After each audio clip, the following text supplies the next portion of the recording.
Weight loss gets easier when you stop chasing motivation. And I'm going to tell you for why. The example I like to use often is I'm never motivated to brush my teeth, but I have to do it. And I have to do it at least twice a day. Think of when I brush my teeth, and maybe when you brush yours as well. It's first thing in the morning when I'm tired. I've just woken up. And it's last thing at night when I'm tired. I've just had a long day. But it's not, I don't do it because I'm motivated. I do it technically because I am motivated, but I don't need the motivation and listen.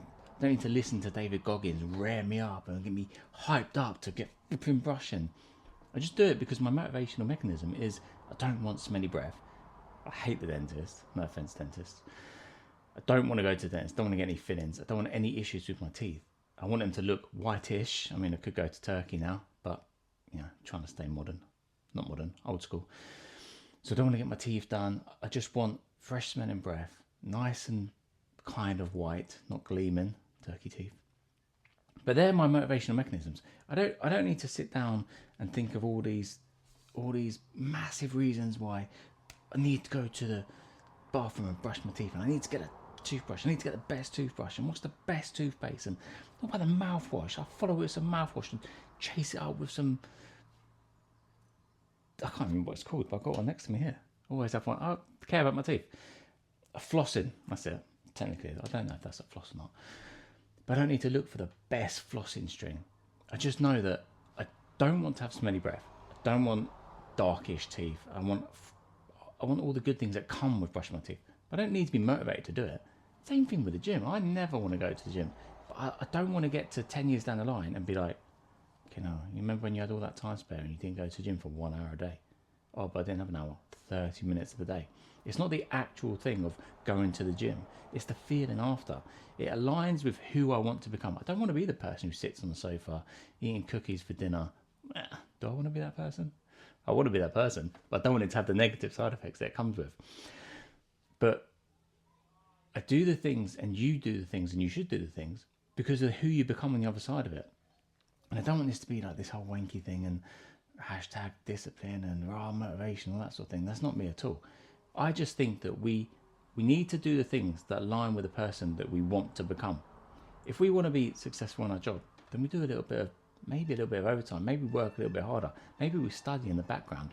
If we want to be in great condition, then we go to the gym because it aligns with who we want to be. If we want to have nice-ish teeth, we brush them, we floss them, we mouthwash, we don't have cookies for dinner. So we need to do these things that simply aligns with who we want to be. It's as simple as that.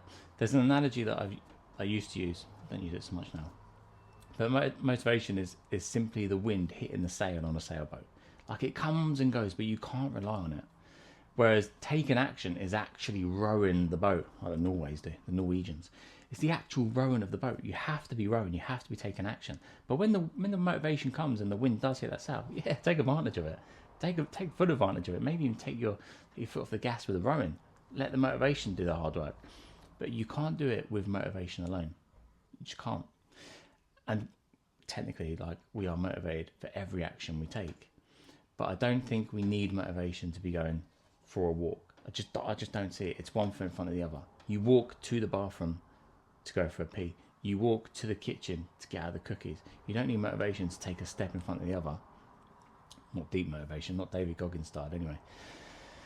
So if you're thinking, I'm just not motivated to go to gym 5 times a week for an hour, hit my protein targets, meal prep every few days, go for a 10,000 steps walk, you don't need motivation to do individual things like that. You don't need motivation to go, I'm going to have chicken breast instead of chicken thighs, or I'm going to have a little bit of tuna on top of my toast instead of jam. I don't think you need motivation for that. It's just simply a different action. You do need a lot of prepping if you want to go from 0 to training 5 times a week for an hour, protein, hydration, 10k steps. You might need a little bit of motivation for that because that is going from 0 to 100 and you're going to feel unsafe when you do it because it's so unfamiliar.